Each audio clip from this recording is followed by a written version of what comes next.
Welcome to our lectures on the advanced power electronics and control. We were discussing about state space averaging modeling in our nonlinear and the linear control. Let us go to the slides actually which I was discussing. So, this is the basically the we have to go back little bit. So, we were here basically we are discussing about the state space average modeling.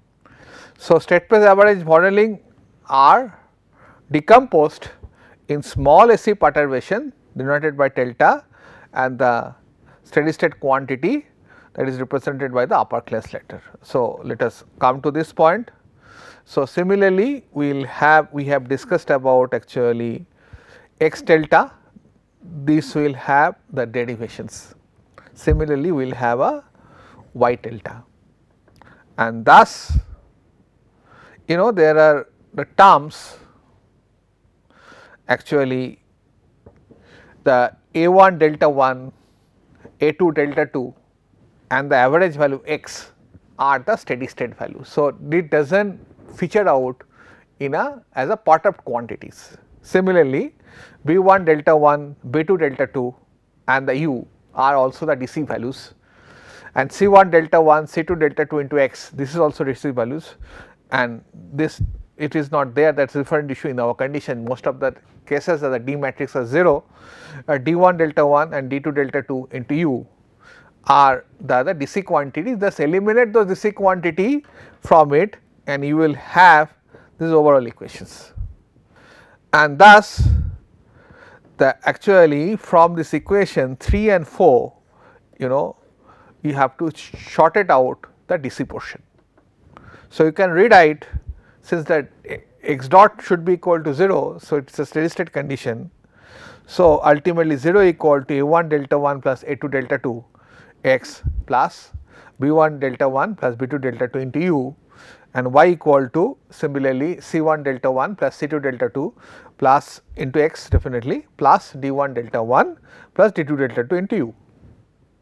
So, we can actually neglecting these higher order terms in the equation 3 and 4, see there will be a multiplications of actually delta 1 delta. So, this kind of terms has been actually no point of multiplying those terms, since this gives you a very small values, and thus what we can rewrite is that again that A1 minus delta 1 into delta x, B1 minus B2 into delta u into del u should be equal to 0. So, these are the three actually conditions. This can be rewrite as equation number 7 also.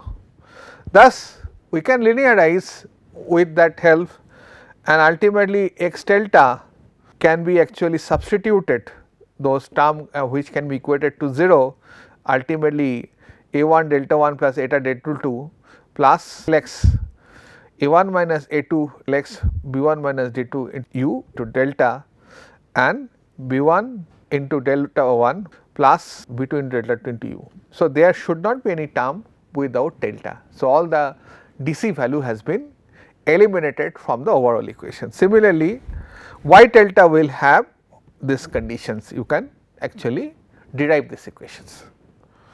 After derive this equation, since actually A average we can write, that is A1 delta 1 plus A2 delta 2, B average is B1 delta 1 plus B2 delta 2, similarly C1 and C2. So, thus we can write x delta dot equal to A average into x delta plus B average into u delta, A1 minus A2 into x plus B1 minus B2 into u into delta, similarly the output matrix that is given by the y. Most of the cases this is equal to 0. So, ultimately you go back to our buck boost converter. This is actually the switching configurations. So, you got a switch and thereafter that, and you got an inductor here. So, this should be on and off depending on the duty cycle, and you know that actually the duty cycle is delta 1. So, and is a current control source. So, that will be equal to I into del 1. Similarly, it will be a delta 1 into Vs, where potential difference at this point is Vs, it is blocking the voltage Vs. And thus, we can actually model it as a transformer, having actually trans ratio delta 1, delta 2 and delta 1, because it is a reflected trans ratio. So, you are talking in terms of the current, so it will have this inverse. So, current I 1 is flowing and current I 2 is flowing, and we can have a actually a transformer model, where I 1 will have a trans ratio delta 1 and I 2 have a trans ratio delta 2. So, average equivalence circuits, this is for the switching cell. So, we can zero it down to the equivalent average model is this, and we can visualize as ideal transformer as like this. So, we are telling several times that we cannot use transformer in DC, but with the DC to DC converter we can have whole characteristics mimicked like a AC transformer. So, that is the beauty of DC to DC transformer. Ultimately, polarity is reversed because you are getting that polarity reversed there. If the polarity is same, then dot would have been the same point. So, see that how we can derive the transformer, similar transformer in AC in case of the DC. So, it is a DC to DC converter. Now, let us go beyond it. So, hope that you are getting the juice of this subject right now. So, using this equation 5 and 6, please refer to this equation 5 and 6 because I will be recalling. So, this is the 5 and 6 because this is the steady state DC values. The slide number 6, the input U to the output Y steady state relations needed for the open loop and feed forward control can be obtained. That is the transfer function, that is the output by input. So, same thing we can get if we have, if you know this basically the A matrix, C matrix and the B matrix. Unfortunately, we cannot have a transfer functions because this one is time invariant, time variant as well as non-linear. But once you have made an average, of course, it is linear, thus this is the transfer function. So, you can come down to the transfer function, and once you get a transfer function, all those actually all those things you have learned in your transfer function technique like the Bore plot, polar plot, root locus, all those analysis can be done here. So, see that how we can merge from the actually state space to the transfer function. So, applying the transfer function to the equation 7 with 0 initial condition, this is the conditions using the superposition theorem, small signal duty cycle of the output transfer function can be obtained considering 0 line perturbations, that is u equal to 0. That is, you have considered no input variations, there is a load variations. Of course, you can also take a consideration that because that is also quite natural, like in buck boost converter that source is a itself is varying, that is let us say the solar panel, but in our present analysis we have negated it. So, Ys by delta S you can write C average Is minus A average A2 A1 minus A2 into X, B1 minus B2 into U. Similarly, you can have C1 minus C2 into X plus D1 minus D2 into U. Thus, what happened?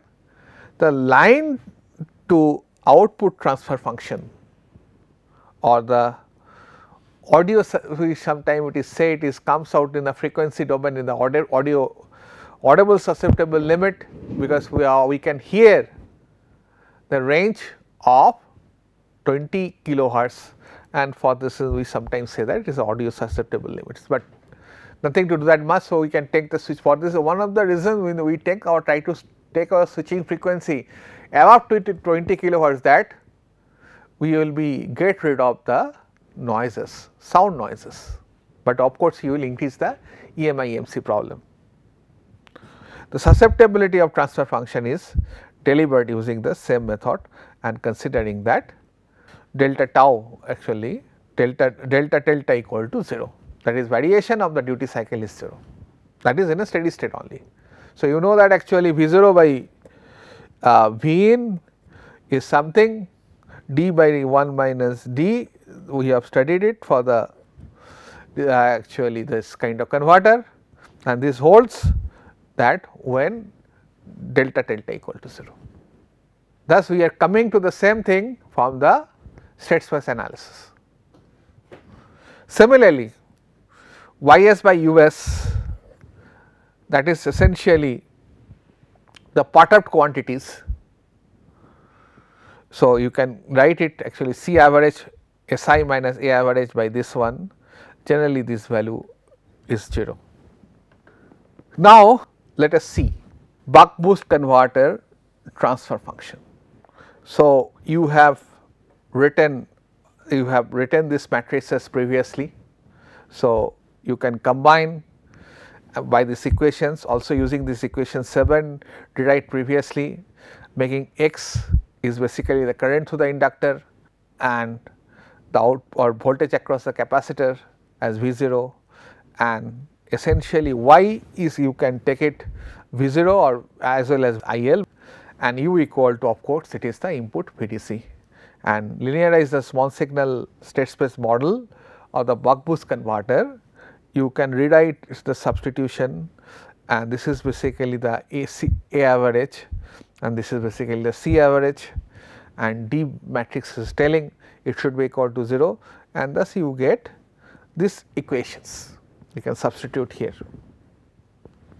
From there, we can get the transfer function. So, what else? So, see that what are the beauties of this transfer function, which you might be have done. These are the derivation has been done in other way from the differential equations. Same thing can be derived from the transfer function directly. So, that is the beauty of the transfer function analysis. So, using the equation 11 in 8, input u to the output y, that is IL by VDC, that is delta 1 by R 0, delta 1 minus 1 square. Similarly, V 0 by VDC, that is output by the input transfer function, that is, you know, that is I was writing d by 1 minus d or delta 1 minus delta. So, see that how we have derived the same thing from the state space equations. In the meantime, we have commented over the switching frequency. In the meantime, actually, if you are actually familiar with the state space equations, we can derive also the transfer functions. All the transfer functions are been actually been put here.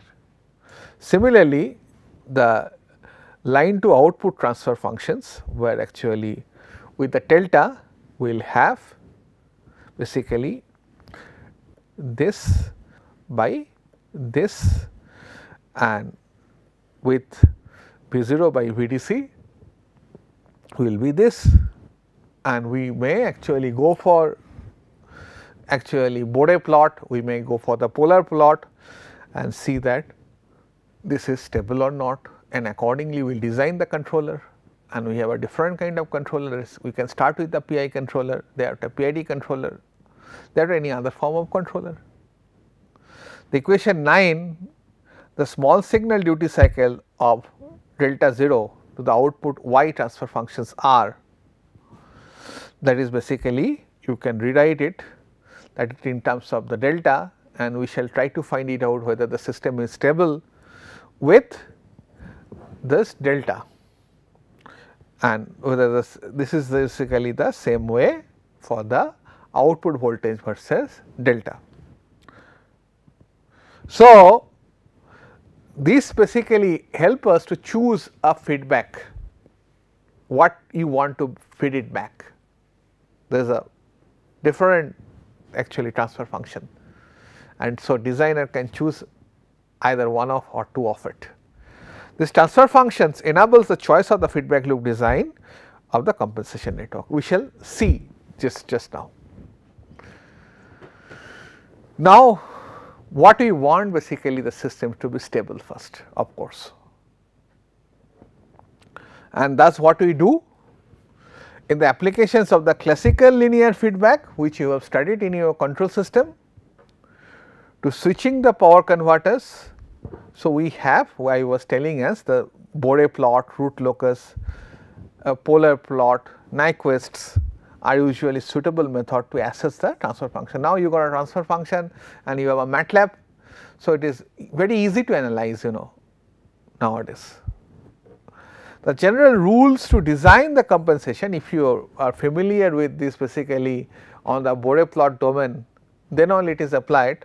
Otherwise, if you are familiar with the transfer functions, of course, you have better method, but we just like to link actually transfer functions and the state space. Open loop transfer function as follows.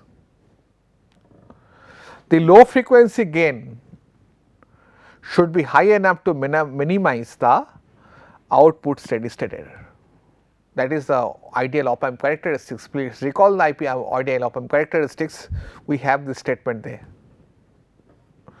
The frequency of 0 dB gain or unity gain or actually omega 0 dB should be placed close to the maximum allowed by the modeling approximation, that is we have seen lambda max should be less than 1 and to allow the first transient response. So, we have seen a transient condition overshoots all those criteria of the system, but all our knowledge was restricted to the second order system. But here it does not put any limitations of the dimension of the matrix, though we have a second order system anyway. So, this will ensure that the fast response. And if you talk about Bode plot, then gain margin and phase margin will be there. To ensure stability, the phase margin must be positive, otherwise we have to put a lead lag compensator, and in general it is greater than 30 degree, 45 to 70 is desirable. Otherwise, what will happen if it is actually 90, then system is very sluggish. So, we want also the fast response, right. So, it has to be greater than 30 and try to tune it in a range of the 45 to 70. So, that is the task of the compensator. So, once you design an PI controller, so you should have the gain margin and phase margin with these conditions to operate this converter successfully. So, the root locus or no poles should enter into the right hand of the explain, or if you are taking of the root locus as a tool to analyze. To increase stability, the gain should be less than minus 30 dB at the frequency where the phase reaches minus 180 degree, or we can say in other word, that is gain margin is greater than 30 dB. So, that is something the criteria we should obtain to have a satisfactory operations of this converter, of any converters, but we have taken an example of a very common topology. So, now how you see that how you can do that. Now, linear feedback design ensuring the stability. So, we have this is basically when you are in a transfer function domain, you talk about this basically the Bode plot, Nyquist plot, polar plot, These are essentially you have studied into the linear control system, and essentially it is an average modeling, and it also works, but it has a limitation. Then for this reason we require to switch over to the nonlinear control. But let us take all the Jews available with the linear control, then only we shall see that actually we see the limitations of the linear control and we will go to the nonlinear control. So, to guarantee the gain and the phase margin which was set before, that should be actually phase margin should be in around 45 to 70 and the gain margin should be 30 dB. The following series compensators actually compensation transfer function usually implemented with the op amp, or you can nowadays you can do it with the digital domain and is often used as a lead lag compensator. What happen actually if you choose an op amp and you set up the circuits and its value is fixed. But sometime what happen if you set by programming and you can dynamically set this gain margin and phase margin, then that has a big advantage, and for this reason we are gradually switching to the digital domain. The lag compensation must be used or should be used in the converter with good stability margin, but poor steady state accuracy. So, your steady state error will be there. So, please recall your this kind of thing. So, it will reach the stable limit after some time. Lead compensator can be used in converter with a good steady state accuracy. So, it will reach and it will be content with the, because there will not be much ripple in the DC output voltage. So, what does it physically signify these terms? That is, lag compensation should be used in the converter with a good stability margin, but poor steady state accuracy. If load has changed, it will recover it faster. Let us say load has been changed to 1 ampere to 2 ampere within a limit definitely, then voltage has sagged, but it will recover very fast. But this lead compensation will have what we will do? Lead compensation will actually recover it slowly, but it will ensure that it is ripple in the DC voltage is within a limit, it is less than the lag compensator. So, we have to play around it and see that actually, and you will have a design specifications, this much of the DC ripple, this much is actually the rise time, and this much is actually load change settling time, all those quantities will be there, accordingly you are required to design it, right. So, ultimately you got basically CLL, that is a output matrix, that is KLL 1 plus STZ by 1 plus STP, where TZ are the poles of these transfer functions and the TPs are the actually where TZs are the zeros of the transfer function and TPs are the poles of the transfer functions and written in this form. So, you can rewrite KLL TZ by TP S by 1 by TZ by, so you get basically you can design the lag lead compensator like this. TP and TZ values are chosen to increase the phase margin, faster transient response and increasing the bandwidth of the system. So, this is the way you can actually do the compensator. Now, of course, the typical compensator comes in our mind are the PI controller, proportional plus integral compensation.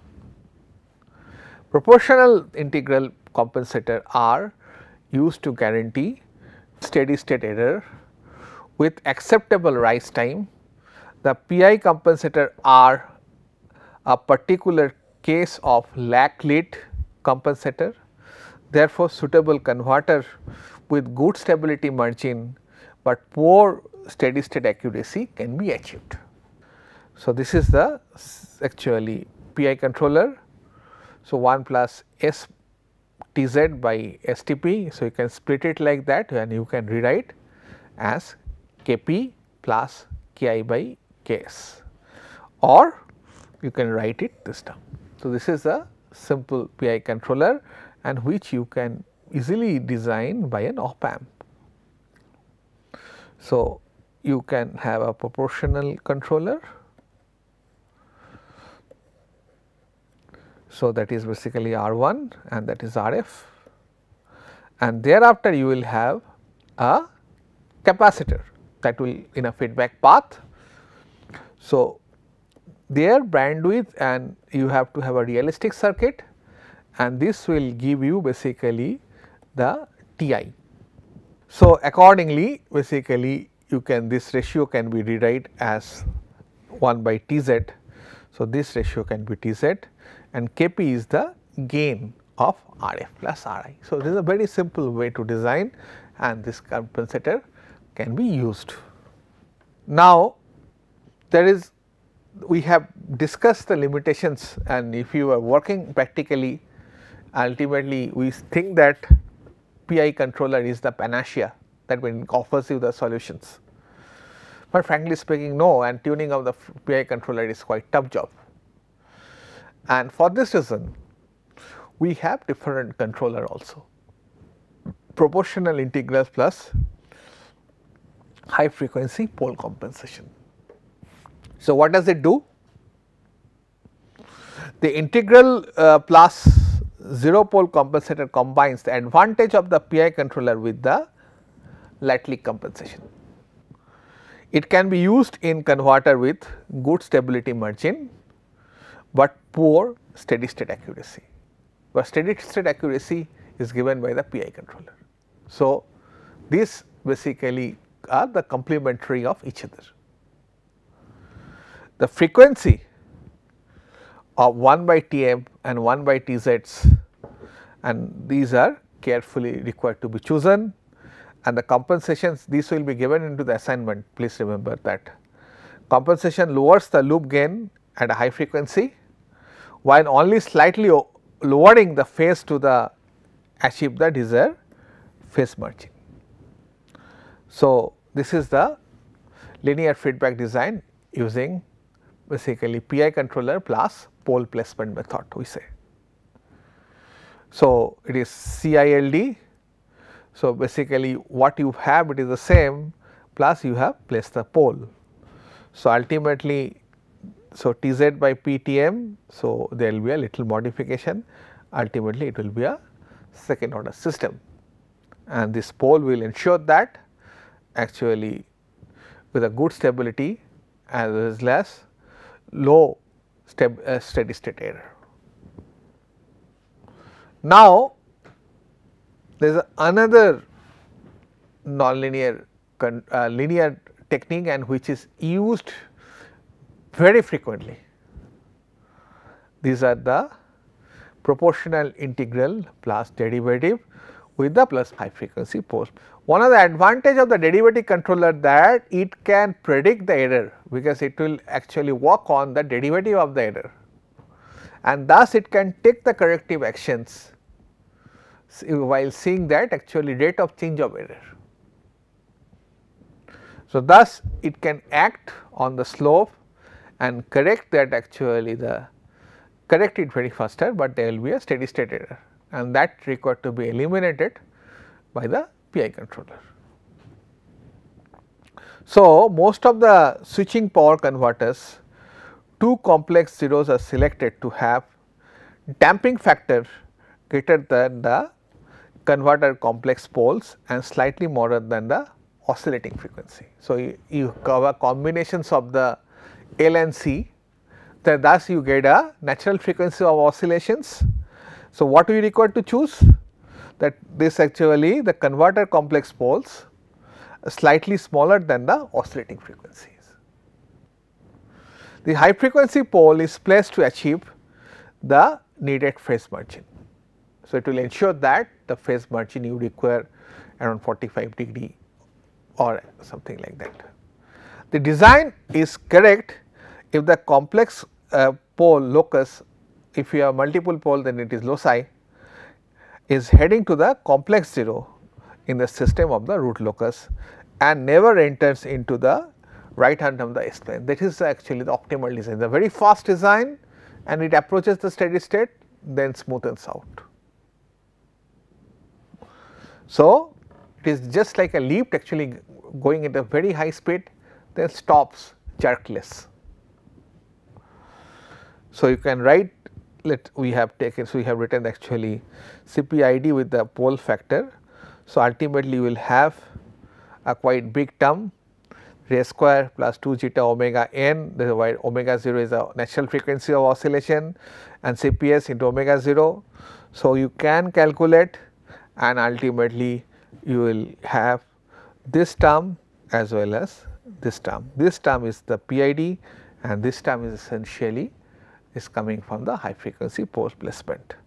To obtain the overall performance, PID is often inferior than the notch filters. So, ultimately you can actually combine them, and ultimately you get this kind of thing, and then something it can have a response of a notch. We shall continue our discussion in our next class, and we shall start from this slide also, because this slide require more explanations. Due to lack of time, I have to stop here. Thank you.